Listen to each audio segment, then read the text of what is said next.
নতুন একটি ভিডিওতে সকলকে স্বাগত। আজকে আমি তোমাদের সঙ্গে শেয়ার করব আমি কিভাবে হেয়ার স্পা করি বাড়িতে। সেটা তার জন্য প্রথমে যেটা নিয়ে নেব সেটা হলো হেয়ার স্পা ক্রিম। লরিয়ালের হেয়ার স্পা ক্রিম আমি আমার হেয়ার লেন্থ অনুযায়ী নিয়ে নিয়েছি।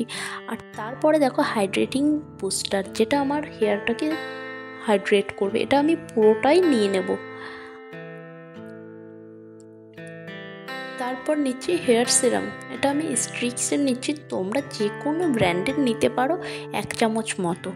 আর নেব কোকোনাট অয়েল, যেটা আমাদের হেয়ারটাকে নারিশিং করে, তার জন্য 1 চামচ মতো নিয়ে নিয়েছি। আর এদিকে দেখো ভিটামিন ই ক্যাপসুল 4টে নেব। তারপর সমস্ত উপকরণ ভালোভাবে মিশিয়ে নিয়ে আমাদের হেয়ারে অ্যাপ্লাই করব। আর 25 থেকে 30 মিনিট ওয়েট করব, তারপর হেয়ারটাকে ওয়াশ করে নেব। তারপর তোমরা রেজাল্ট নিজেই দেখতে পাবে। আর আমার চ্যানেলে নতুন হলে সাবস্ক্রাইব করে নাও আরও অনেক ভিডিও দেখার জন্য। টাটা।